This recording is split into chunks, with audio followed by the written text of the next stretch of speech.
Robert Downey Jr., after a 5-year break, is returning to Marvel, but before he did that, he actually turned down Ryan Reynolds. Guys, so Ryan Reynolds obviously has to be deported back to Canada. Once again, this is a way for the left and the right to come together, because no matter where you stand on the topic of mass deportations of illegals, we can now all agree that the moral crimes committed here by Ryan Reynolds against Justin Baldoni have amounted to... Robert Downey Jr. has made it clear that he has no interest in working with Ryan Reynolds. The reason? According to reports, Ryan and Blake allegedly tried to set him up, just as they did with Justin Baldoni. Sources say Ryan approached RDJ for a cameo, but he saw through the deception and managed to steer clear of a potentially risky situation. Speculation suggests that the recent revelations about Hollywood's beloved couple may have played a role in RDJ's decision. With Justin Baldoni speaking out, more celebrities seem to be stepping forward to share their own experiences with Ryan and Blake. Even Martha Stewart has weighed in on the controversy. Ask Built members, what celebrities would be the most fun to hang out with? He's probably on the list just because he covers himself up in his movies and you don't see his face. Ryan Reynolds, is he one of those?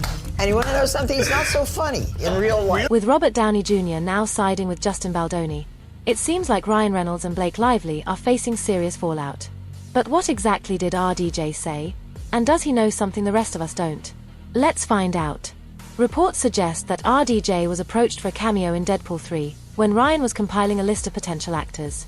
Given RDJ's star power, it made sense. Screenwriters Rhett Reese and Paul Wernick even revealed that they had written a scene featuring Happy and Tony Stark.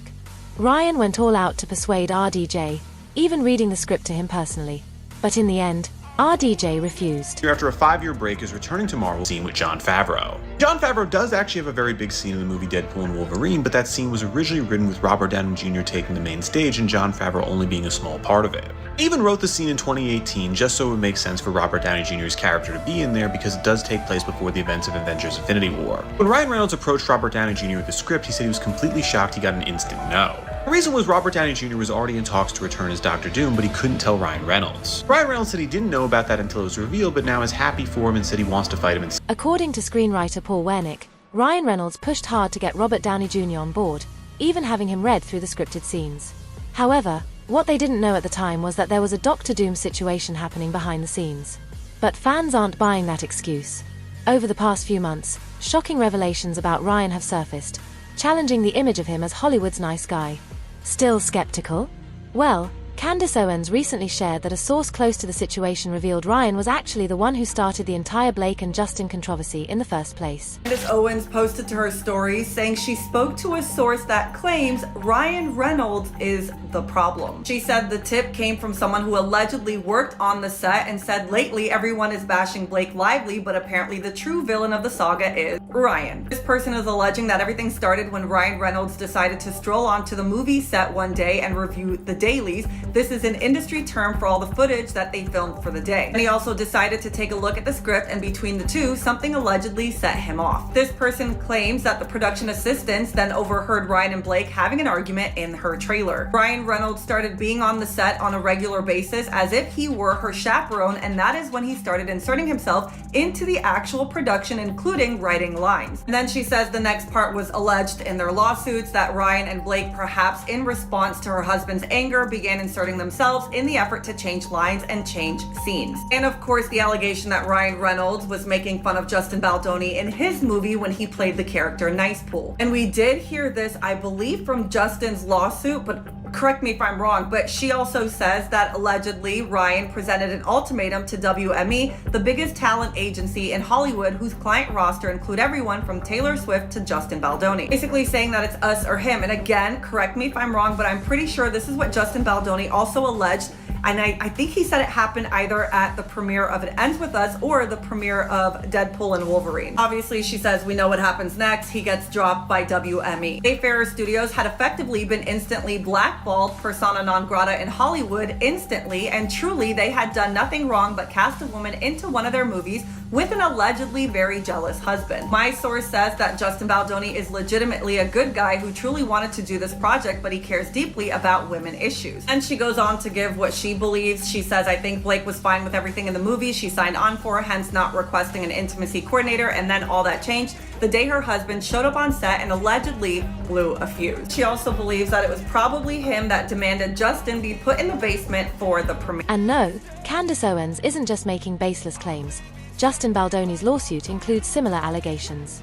According to the lawsuit, on July 22, 2024, Blake Lively, Ryan Reynolds, and other cast members attended the Deadpool and Wolverine premiere after-party.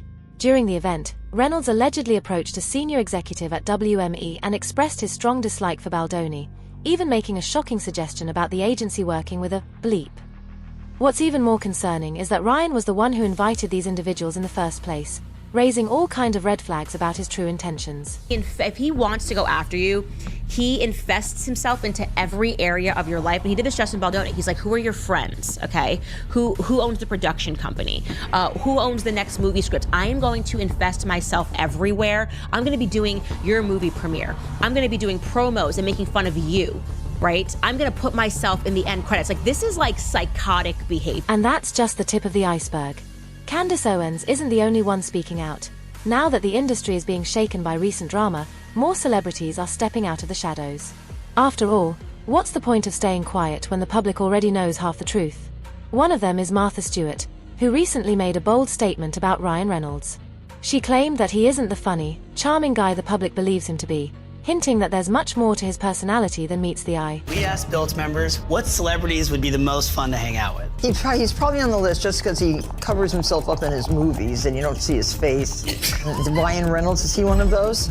And you want to know something? He's not so funny in real life. Really? No, he's not so funny. He's very serious. No, Taylor, then I would do Snoop, and then I would take Ryan off it, and I would put in somebody else. I'm so surprised that Ryan Reynolds isn't funny. This is like a shocker to me. I see him he's walking a good up actor. and down our neighborhood all the time. He can act funny. But he isn't funny. Maybe he can get to be funny again. I'm so disappointed, actually. I'm gonna get in trouble. At first, some thought Martha Stewart was simply criticizing Ryan Reynolds' sense of humor. But a large part of the internet believes she was actually hinting at something much bigger, that Ryan isn't the nice guy he pretends to be, but rather a manipulative control freak. And while that might sound extreme, just take a look at what some of his former co-stars have experienced. Morena Baccarin, who played Vanessa in the first Deadpool movie, took a backseat in the franchise after the first film. While she never outright blamed Ryan for her reduced role, she did express disappointment, saying she wished she had more to do because she loved the part so much. She also acknowledged that her character played a pivotal emotional role in the film, even though she didn't have many scenes. However, insider reports suggest there was more to the story. Ryan allegedly sidelined Morena behind the scenes, even going so far as to ban her from attending press events, similar to what happened with Justin Baldoni. News! It's all coming out in the wash. So Blake Lively, what she did to Justin Baldoni, guess what? She learned it from Ryan. Ryan Reynolds did the same thing to Marina, her last name is Baccarin, who also was in Deadpool. You remember when she made Justin Baldoni go sit in the basement with his family for the movie premiere? Ryan Reynolds did the same thing to Marina and her family. He did not allow her to be part of any of the movie's premieres for Deadpool. The worst part? Morena Baccarin was actually this close to having a much bigger role in the Deadpool franchise. However, Ryan Reynolds reportedly didn't agree with that decision and clashed with the director over it. In the end, Ryan got his way, and Morena was pushed to the sidelines. Then I went and dug a little bit more, and the director of Deadpool, Tim Miller, did this interview and said that he left the Deadpool franchise because of Ryan Reynolds. He said it became clear that Ryan wanted to be in control of the franchise. You can work that way as a director quite successfully, but I can't. I don't mind having a debate, but if I can't win, I don't want to play. And I don't think you can negotiate every creative decision. There's too many to make. So Ryan's the face of the franchise, so if he decides that he wants to control it, then he's going to control it. Sounds familiar. Yeah, it does. And it wasn't just Morena Baccarin. TJ Miller also found himself sidelined from the Deadpool franchise, and according to him, Ryan Reynolds' attitude had a lot to do with it. Back in 2022, Miller opened up on the Adam Carolla Show podcast, revealing that working with Ryan was far from pleasant. He described Reynolds' behavior as unsettling, explaining that Ryan was horrifically mean to him in character. Miller recalled Ryan saying, "You know what's great about you, Weasel? You're not the star, but you do just enough exposition so that it's funny, and then we can leave and get back to the real movie." He made it clear that he had no interest in returning for Deadpool 3, even if they offered to pay him twice as much. And why did Ryan treat him this way? According to Miller, it all came down to fame. Ryan let it go to his head. I think after he got super famous from the first Deadpool, then things kind of changed. I think he was like, see, you guys see. And then I think I don't know. I mean, would I work with him again? No. No. I would not work with him that again. much vitriol. But I've said that about Michael Bay, and now we're friends, and I would work with him again. But I think Michael Bay is different. And Michael Bay worked on a movie with Ryan Reynolds also.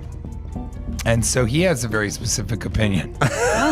That may mirror your Ryan own. Reynolds. And that was a good part of our last conversation with me and Bay. But I sort of wish him well because he's so good at Deadpool.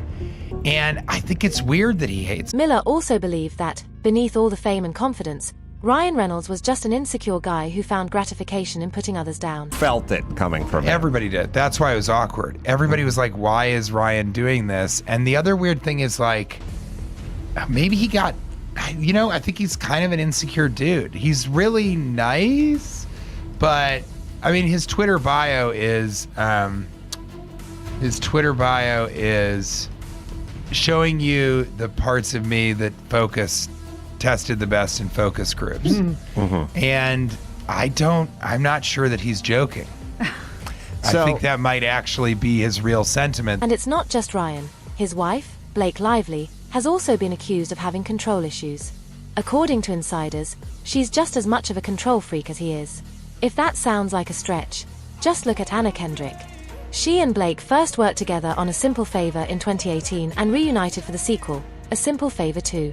However, fans strongly believe that Anna wasn't too thrilled about working with Blake again. Back with Anna. Oh, it's the best. I'm so happy. Anna, what does it mean to be working with Blake again? We're talking about you all day. Oh my God. Come on. Get it. The way Anna Kendrick avoided questions about Blake Lively only fueled speculation that she wasn't happy about working with her again. And according to insider reports, there's been tension between the two behind the scenes for a while now. One source described the situation as a gigantic pink elephant in the room that no one is acknowledging. The backlash to the film's initial promo has reportedly been brutal, with some even refusing to see it. The source added that Anna and Blake only have a working relationship, not a close friendship or bond. Behind the scenes, last-minute talks are underway as Anna prefers to distance herself from Blake moving forward. While the original plan was for them to promote the film together, Anna is now considering going solo to avoid getting caught up in the drama. She doesn't want Everito turn into a Lively versus Baldoni Q&A session. And while Blake is still obligated to promote the film, she has the freedom to decide how involved she wants to be. But don't be mistaken, Anna's issues with Blake aren't just about the ongoing controversy. According to sources, Blake's a control freak, just like her husband, Ryan Reynolds, and is determined to have things her way. Between the two of them, Anna is the bigger star, so naturally, she should get top billing. But insiders claim Blake wasn't willing to let that happen. And judging by the official movie poster, it seems like the reports are true. I don't know if I'm reading too much into it, but I just noticed that for the new A Simple Favor, I've been calling it A Simple Favor 2. It's supposed to be another Simple Favor with starring Blake Lively and Anna Kendrick. When I was looking at it, I noticed, and if you look at the poster, Blake Lively's name is like sitting up higher than Anna Kendrick's, but it's like off to the side up high. It doesn't make any sense. It looks so weird, but it's weird. Anna Kendrick's name is first, but then up higher and to the right of it is Blake Lively's name floating above her. And I looked they put out several different posters for this new movie coming out. They announced it's being released May 1st, and it's in all of them. So then I went back and looked at all the A Simple Favor movies previously. Not all of them, but the previous one. And it's not like that. It says Anna Kendrick's name first, and then you try to say it was something artistic, but if you see it, go look at the poster. It makes no sense at all. Was this a demand of Blake Lively? That, Anna Kendrick will get her name first, but then Blake circumvents that, and even though Anna Kendrick's name is first, hers is higher? At the end of the day, Ryan Reynolds and Blake Lively are gaining a reputation for being difficult to work with, which could explain why Robert Downey Jr. wanted no part in collaborating with them. But what do you think? Is Ryan's behavior the real reason RDJ turned him down? And how do you think Ryan and Blake will recover from this controversy? Let us know your thoughts in the comments below. And don't forget to check out our next video.